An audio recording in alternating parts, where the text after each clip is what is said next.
تو دوسرا بھی حال. اگر پہلا یعنی معطوف علیہ صفت دوسرا بھی صفت. اگر پہلا خبر تو دوسرا بھی خبر. اگر پہلا صلہ تو دوسرا بھی صلہ ہی واقع ہوگا. اور ضابطہ یہاں پر کہاں پر عطف کرنا جائز ہے اور کہاں پر عطف کرنا جائز نہیں ہے. تو یہاں پر ضابطہ اور قانون عطف کا یہ ہے کہ ہر وہ مقام کہ جہاں پر معطوف جو ہے اسے معطوف علیہ کے مقام میں رکھنا جائز ہو، اور رکھنے کے باوجود اگر عطف جائز ہوگا تو ہم یہاں پر عطف کر سکتے ہیں. لیکن اگر ایک ایسا مقام ہے کہ جہاں پر معطوف کو معطوف علیہ کے مقام پر اگر رکھا جائے تو عطف صحیح نہیں ہوگا، تو وہاں پر یہ عطف بھی صحیح نہیں ہوگا. یہ قانون وہاں پر جاری نہیں ہوگا، وہاں پر ہم عطف نہیں کر سکتے. وَعَلَمْ أَنَّ الْمَعْطُوفَ فِي حُكْمِ الْمَعْطُوفِ عَلَيْهِ، اور تو جان کہ معطوف علیہ کے حکم میں ہوتا ہے. آنی ہماری مراد یعنی میری مراد اذا کان الاول، جب اول ہوگا صفت یا خبر یا صلہ یا حال، فالثانی کذالک، تو دوسرا بھی پس دوسرا بھی اسی طرح سے ہوگا. والضابطہ، اور ضابطہ قانون فیہ اس عطف میں، انہو شان یہ کہ ان کانا یجوز ان یقام المعطوف مقام المعطوف علیہ، اگر جائز ہوگا معطوف کو قائم کرنا معطوف علیہ کے مقام میں، جاز العطف، عطف جائز ہوگا. وحیث لا فلا، اور جس مقام پر یہ جائز نہیں ہوگا فلا، تو عطف بھی جائز نہیں ہوگا. والعطف على معمولين عاملين مختلفين جائز اذا كان المعطوف عليه مجرورا ومقدما على المرفوع، والمعطوف كذلك اي مجرور. نحو في الدار زيد والحجرة عمرو، وفي هنا مذهبان آخران، وهما الجواز مطلقا عند الفراء وعدمه مطلقا عند السيبويه. عطف دو مختلف عاملوں کے دو معمولوں پر جائز ہے مصنف کے نزدیک، کہ جب، لیکن شرط یہ ہے کہ معطوف علیہ مجرور اور مقدم ہو مرفوع پر. معطوف علیہ مجرور اور مقدم ہو مرفوع پر، یعنی اور معطوف بھی اسی طرح سے یعنی مجرور ہو. جیسے فی الدار زید والحجرۃ عمرو، کہ یہاں پر زید یہ مرفوع ہے اور مؤخر ہے، فی الدار یہ جار و مجرور مقدم ہے، والحجرۃ عمرو، اور حجرہ یہ معطوف ہے، عمرو یہ پھر مرفوع ہے. یہاں پر حجرہ کا عطف دار پر ہو رہا ہے، یعنی اصل عبارت کچھ اس طرح سے بنے گی، فی الدار زید وفی الحجرۃ عمرو. یعنی یہاں اگر یہ والی ترتیب، یہ قانون باقی نہ رہے کہ دو عامل مختلف نہ ہوں، عامل ایک ہو، جیسے ضربا زید و عمرو، تو یہاں پر یہ جائز نہیں ہے. کیوں؟ کیونکہ ضربا زید و عمرو میں اگرچہ ضربا ایک ہے اور اس کا تکرار کیا گیا ہے، لیکن یہاں پر پہلا ضربا، اس کے لیے دوسرا ضربا تاکید ہوگا، اس باب سے نہیں ہوگا. ضروری ہے کہ دو عامل ہوں اور دونوں مختلف ہوں. یہاں پر دو عامل، پہلے میں فی ہے اور ایک فی ہے کہ جو حروف جارہ سے ہے،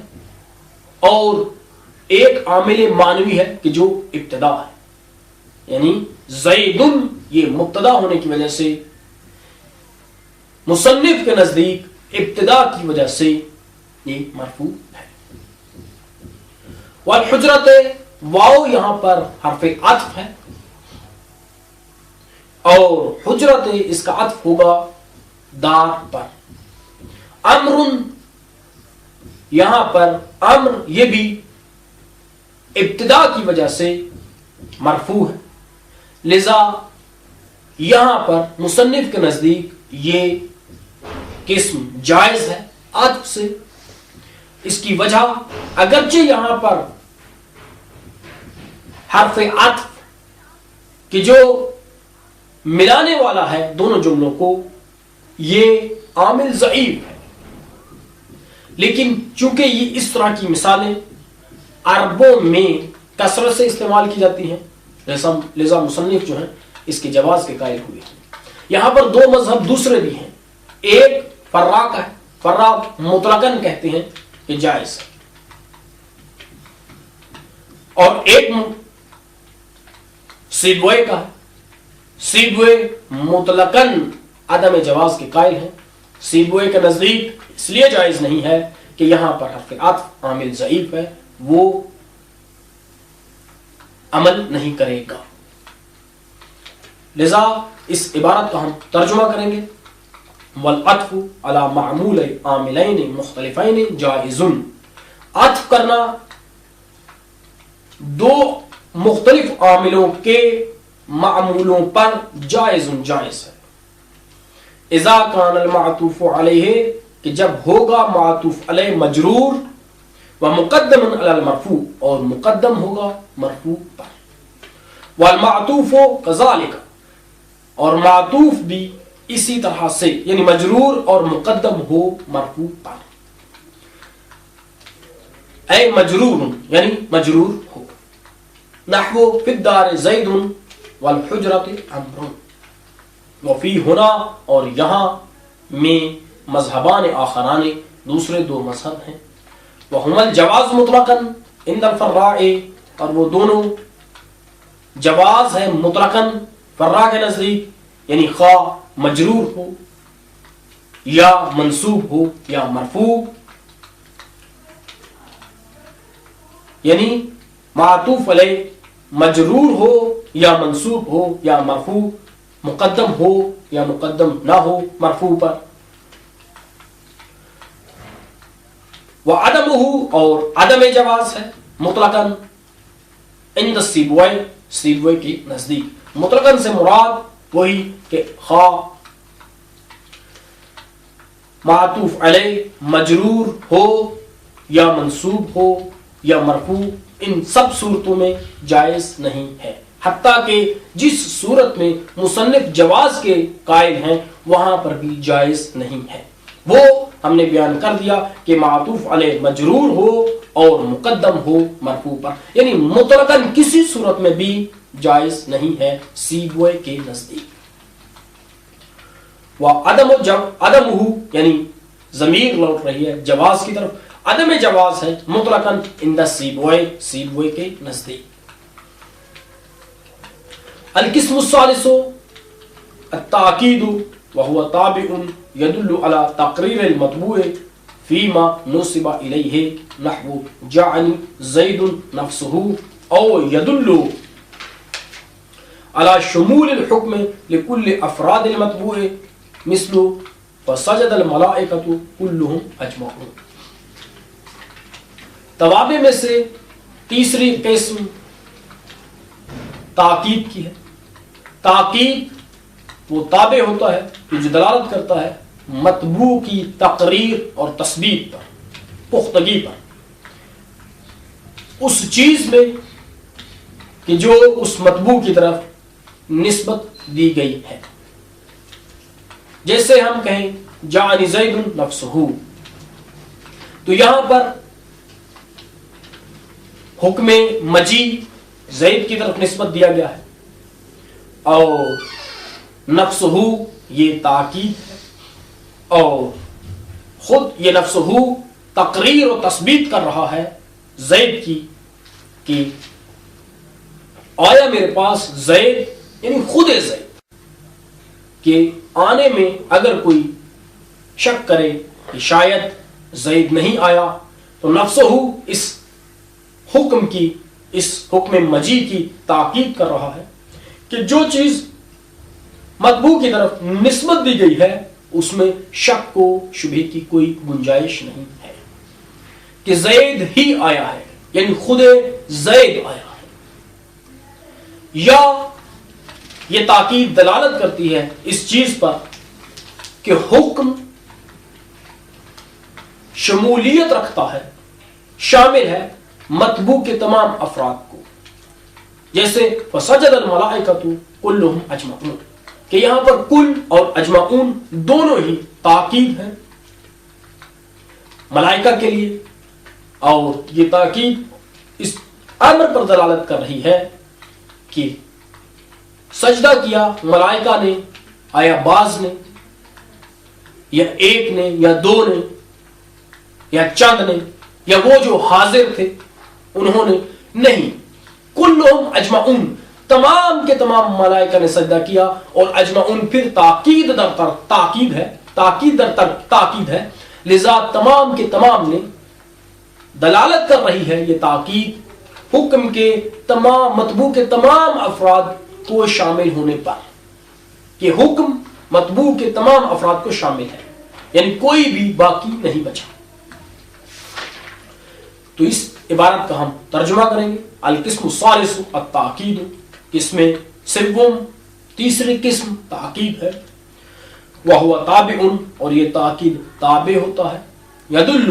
یہ دلالت کرتا ہے، علی تقریر المطبوع مطبوع کی تقریر پر،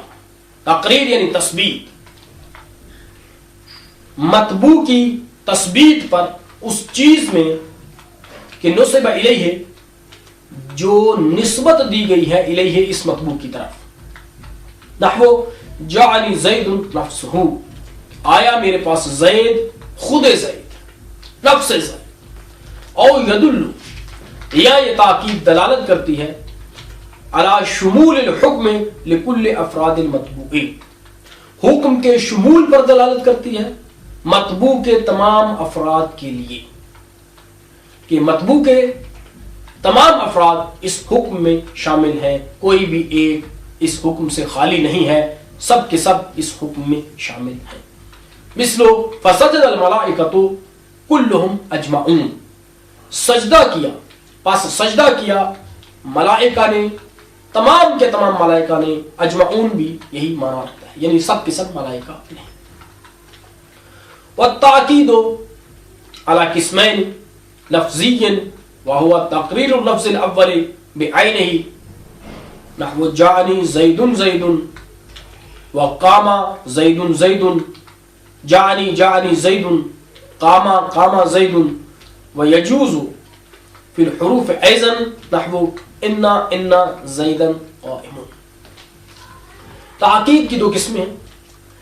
تاکید لفظی ہوتی ہے اور تاکید معنوی ہوتی ہے۔ تاکید لفظی کیا ہے؟ وہ خود لفظ اول کا بعینہ ہی، یعنی خود اس لفظ کا تکرار کر دیا جاتا ہے، یعنی تکرار لفظ کے ساتھ تاکید، لفظ کو دو بار کہنا، اور یہ اسم میں بھی پائی جاتی ہے، فعل میں بھی پائی جاتی ہے، اور حروف میں بھی یہ تاکید واقع ہوتی ہے۔ جیسے اسم میں جعنی زید زید وقام زید زید، آیا میرے پاس زید زید، یعنی جب دو مرتبہ کہیں گے، اگر پہلی مرتبہ میں کوئی شک کرے کہ شاید متکلم جو ہے اسے سہو ہوا، لیکن جب متکلم دوبارہ زید کا تکرار کرتا ہے تو وہ سہو جو ہے مصنف کے ذہن، سامع کے ذہن میں جو ایک خدشہ، ایک شبہ پیدا ہوتا ہے کہ شاید متکلم سہو کر رہا ہے، خطا فی اللفظ ہے، یعنی بھول کر یہ لفظ اس نے بولا ہے، یا اشتباہ لفظی زبانی لسانی ہوا ہے، جب تکرار کرے گا تو وہ سامع کے ذہن سے ایسا شبہ دور ہو جائے گا اور اسی مطبوع کی تقریر اور تثبیت ہو جائے گی، پختگی ہو جائے گی کہ واقعاً زید آیا ہے، کوئی دوسرا نہیں آیا ہے، آیا میرے پاس زید زید۔ قاما زیدن زیدن، کھڑا ہوا زید زید۔ جانی جانی، یہ فعل کی مثال ہے، آیا میرے پاس زید، یعنی حکم مجی یہ زید کی طرف منسوب ہے، کسی اور کی طرف نہیں، یعنی اور پہلی مثال میں یعنی حکم مجی ایسے، لیکن دوسری میں جانی جانی زیدن میں صرف و صرف جو کام جو فعل سرزد ہوا ہے وہ مجی کا ہے، کسی اور چیز کی نسبت زید کی طرف دینا غلط ہے۔ کاما کاما زیدن، اس میں بھی ایسے ہی کہ قیام کا فعل زید سے حادث ہوا ہے، کوئی اور چیز اس سے حادث اور واقع نہیں ہوئی۔ اور حروف میں بھی کہتے ہیں انا انا زیدن قائمن، تو یہ